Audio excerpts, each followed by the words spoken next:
connais La controverse de Sion, le livre de Douglas Reed? Non, c'est normal, c'est un livre interdit, écrit dans les années 50 et censuré. Douglas Reed, c'était un journaliste très respecté qui travaillait au Times de Londres.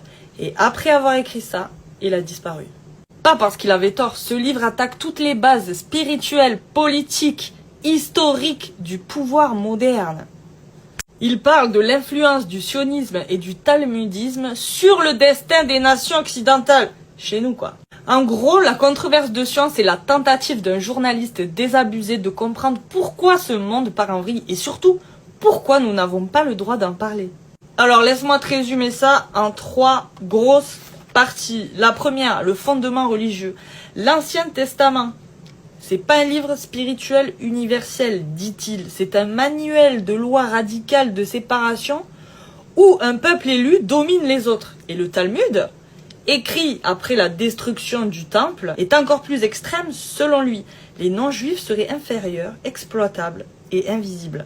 2, il va parler du rôle du sionisme dans la politique, utilisé pour manipuler l'Angleterre, les USA, avec un cocktail de culpabilité religieuse plus intérêt géopolitique. Reed accuse même certains leaders sionistes d'avoir sacrifié leur propre peuple pour justifier l'existence de la création d'Israël et dénonce une alliance choquante avec les nazis et les sionistes au début des années 30.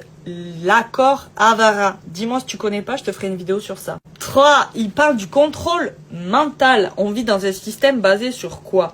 Le choc permanent, guerre, crise, révolution, le mensonge historique et la manipulation religieuse et médiatique. Tu critiques, tu dégages. T'oses dire vrai, on te traite d'antisémite.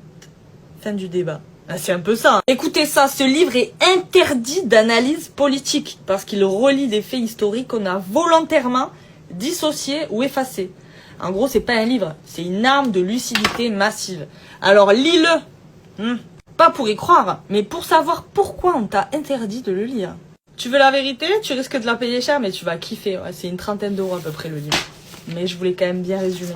Partage cette vidéo pour que tout le monde soit bien au courant et pour donner envie aux gens de lire cette dinguerie, je suis sûre que ça risquerait de nous confirmer ce qu'on pensait.